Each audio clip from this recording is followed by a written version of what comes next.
Hello everyone. তো এই ভিডিওতে আমরা ভ্যারিয়েবলের ডেটা টাইপ নিয়ে কথা বলবো। তো ভ্যারিয়েবল আমরা লাস্ট ভিডিওতে দেখেছিলাম যে ইন্টিজার টাইপের ভ্যারিয়েবল, যেটা হচ্ছে একটা পূর্ণ সংখ্যা হোল্ড করতে পারে। বাট এছাড়াও আরও কিছু ডেটা টাইপ রয়েছে, তো সেগুলো নিয়ে আমি এখন ডিসকাস করব। তো প্রথমে আবারও ইন্টিজার টাইপটাই দেখাই। ইন্টিজার টাইপের ক্ষেত্রে প্রথমে ডেটা টাইপ হিসেবে আইএনটি দ্বারা বোঝা যায় ইন্টিজার টাইপের ডেটা। যে কোনো একটা ভ্যারিয়েবল নাম দিতে পারি, var দিলাম, ঠিক আছে। var দেন ভ্যালু হিসেবে 10 সেট করলাম, এটাকে প্রিন্ট করি।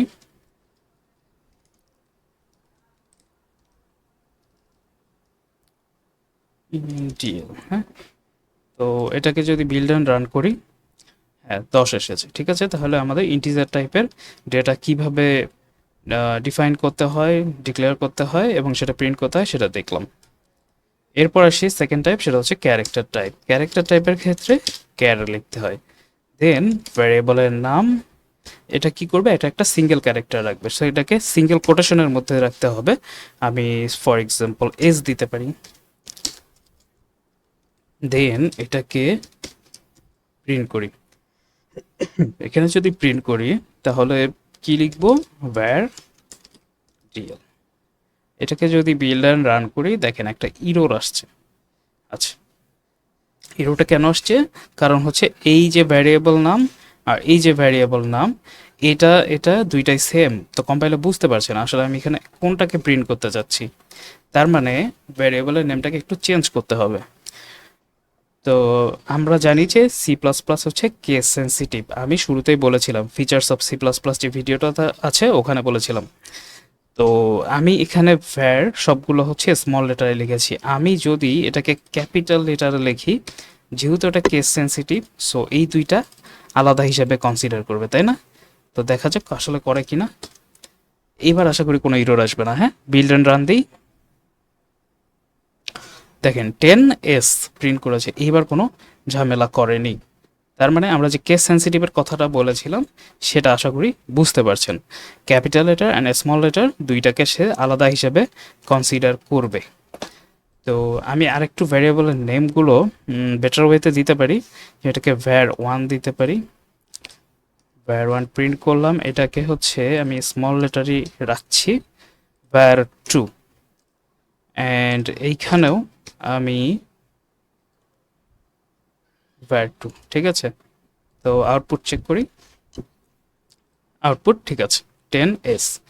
তাহলে আমি ইন্টিজার টাইপ দেখলাম, ক্যারেক্টার টাইপ দেখলাম। এরপর দেখবো স্ট্রিং টাইপ। স্ট্রিং টাইপ কি করবে, কোনো একটা টেক্সটকে সে হোল্ড করবে, ঠিক আছে।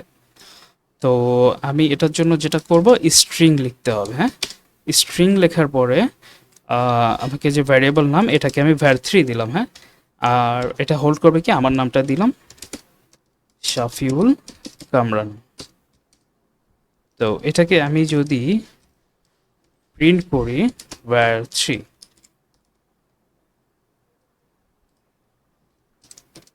এটাকে যদি বিল্ড অ্যান্ড রান করি, দেখেন 10s শাফিউল কামরান চলে এসেছে।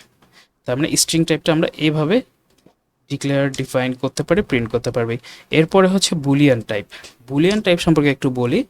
বুলিয়ান টাইপ মূলত ট্রু এবং ফলস হোল্ড করতে পারে। 0 দ্বারা ফলস বোঝায় এবং 1 দ্বারা ট্রু বোঝায়। এটা ডিক্লেয়ার করতে হয় বুল দিয়ে। বুল var4 দিলাম। এখানে আমি ট্রু রাখতে পারি অথবা যে কোনো নাম্বার রাখতে পারি, আমি দেখাচ্ছি। var4, এটাকে যদি আমি প্রিন্ট করি, দেখেন অন প্রিন্ট করেছে। হ্যাঁ, ওয়ান মানে হচ্ছে ট্রু। আবার এখানে যদি ফলস রাখি, ফলসের ক্ষেত্রে 0, তার মানে 0 মানে ফলস। আমি ট্রু ফলস না লিখে এখানে ডিরেক্ট ভ্যালু অ্যাসাইন করতে পারি। 0-র ক্ষেত্রে 0 আসছে, আবার যদি 1 দেই, 1-এর ক্ষেত্রে 1। হ্যাঁ, তবে আমি 1 ছাড়া অন্য একটা নাম্বার যদি দেই, কোনো ইরর আসবে না, দেখেন। বাট ভ্যালুটা কিন্তু 1 সেট করবে। তার মানে 0 ব্যতীত অন্য যে কোনো নাম্বার যদি আমি এখানে রাখি, সেটাকে সে ট্রু হিসেবে কনসিডার করবে এবং এটার মধ্যে অন সেট করবে। ইভেন আমি যদি একটা নেগেটিভ নাম্বারও রাখি, তারপরও দেখেন এটা 1 হোল্ড করেছে, তার মানে 0 ছাড়া অন্য যে কোনো নাম্বারকেই সে ট্রু হিসেবে কনসিডার করবে এবং 0কে ফলস হিসেবে কনসিডার করবে। তো আশা করি বুলিয়ান ভ্যারিয়েবলটা বুঝতে পেরেছেন। এই বুলিয়ান ভ্যারিয়েবলে কিন্তু অনেক ইউজ কেস রয়েছে, এগুলো নিয়ে আমরা পরবর্তীতে যখন প্রবলেম সলভিংয়ে যাব তখন আপনারা আরও কনসেপ্টগুলো ক্লিয়ার হবে। এরপর আসি ফ্লোটিং টাইপ। ফ্লোটিং টাইপ কি? এটা হচ্ছে দশমিক সংখ্যাকে হোল্ড করে। এটাকে লিখতে হয় ফ্লট, ফ্লট ভ্যার 5 লিখতে পারি। হ্যাঁ, ফ্লট কি করবে? 10.67 দিলাম, সি আউট ভ্যার 5। এটাকে যদি প্রিন্ট করি, দেখেন 10.67 চলে আসছে, কারণ এটা ফ্লোটিং টাইপের, এই জন্য এটা দশমিকের পরের সংখ্যাগুলোকে হোল্ড করেছে। এটাকে যদি আমি ইন্টিজার করি, দেখেন তাহলে কিন্তু শুধু 10 এর পরে যেগুলো, হ্যাঁ 10 পয়েন্ট সামথিং যেটা আছে 67, এটা কিন্তু সে রাখেনি। তো আমি যদি চাই দশমিকের পরের সংখ্যাগুলো হোল্ড করবে, তখন ডেটা টাইপটা করে দিতে হবে ফ্লট। এবার ঠিক আছে। হ্যাঁ, এটা ইন্টিজার টাইপ, এটা ক্যারেক্টার টাইপ, এটা স্ট্রিং টাইপ, এটা বুলিয়ান টাইপ, এটা হচ্ছে ফ্লট টাইপ। তো এই যে আমি টাইপগুলো নিয়ে কথা বললাম, এগুলোকে বলা হয় প্রাইমারি ডাটা টাইপ। এই প্রাইমারি ডাটা টাইপগুলোকে ব্যবহার করে আরও নতুন কিছু ডেটা টাইপ ডেরাইভ করা যায়, সেইগুলোকে বলা হয় ডেরাইভড ডাটা টাইপ। এবং ইউজার নিজেও কিছু ডেটা টাইপ ডিফাইন করতে পারে, বাট এই প্রাইমারি ডেটা টাইপগুলো সাহায্যে কিন্তু করতে হবে। হ্যাঁ, সেগুলোকে বলা হয় ইউজার ডিফাইন ডাটা টাইপ। তো এই দুইটা ডেটা টাইপ নিয়ে এখন যদি বলতে যাই, তাহলে আপনাদের কাছে কঠিন মনে হবে। এর আগে আরও কিছু কনসেপ্ট আমাদের বুঝতে হবে। তো আপাতত এই দুইটা ডেটা টাইপ নিয়ে আমি কথা বলছি না, আমি জাস্ট প্রাইমারি ডেটা টাইপগুলো নিয়ে কথা বললাম। এবং পরবর্তীতে অবশ্যই আমি নিচের এগুলো নিয়েও কথা বলবো, বাট এর আগে আরও কিছু কনসেপ্ট নিয়ে আলোচনা করব।